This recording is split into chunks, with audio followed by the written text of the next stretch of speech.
আসসালামু আলাইকুম রহমতুল্লাহি বরকাতু। সম্মানিত ভিউয়ার্স, আশা করি আল্লাহর রহমতে ভালো আছেন। তাই সকলে বলি আলহামদুলিল্লাহ। লাখো কোটি দুরূদ ও সালাম মানবতার দূত উম্মতের কান্ডারি রসুল পাক সাল্লাল্লাহু আলাইহি সাল্লামের উপর।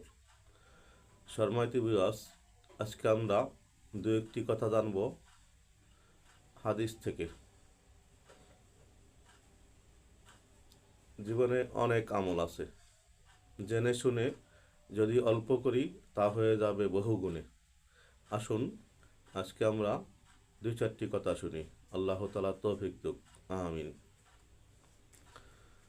হাদিসে পাকে আসছে, কেউ যদি ফজর নামাজের পরে যে কোনো সময় এই আমলটি করেন, তাহলে আল্লাহ তাআলা তাকে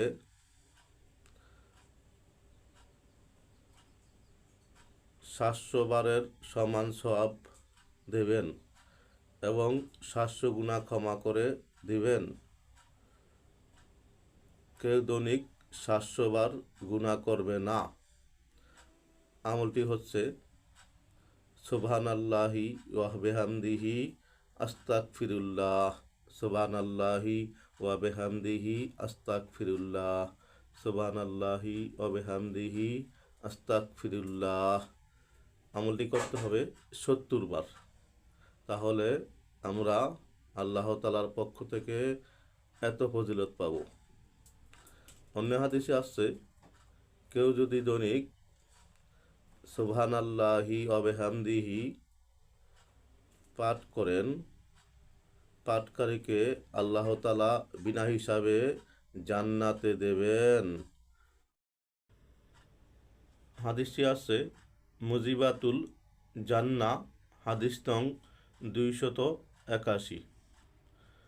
এই পবিত্র আমলটি করিতে পারলে অনেক নেকি, করতে হবে 100 বার। তাই আসুন আমরা আল্লাহর অশেষ রহমত পাওয়ার জন্যে এই ছোট্ট আমলটি বাদ না দিই। সকলের কাছে দোয়া চাই এবং পাশে থাকার জন্য সাবস্ক্রাইব, শেয়ার ও লাইক করে পাশে থাকার জন্য আহ্বান করছি। আসসালামু আলাইকুম রহমতুল্লাহ।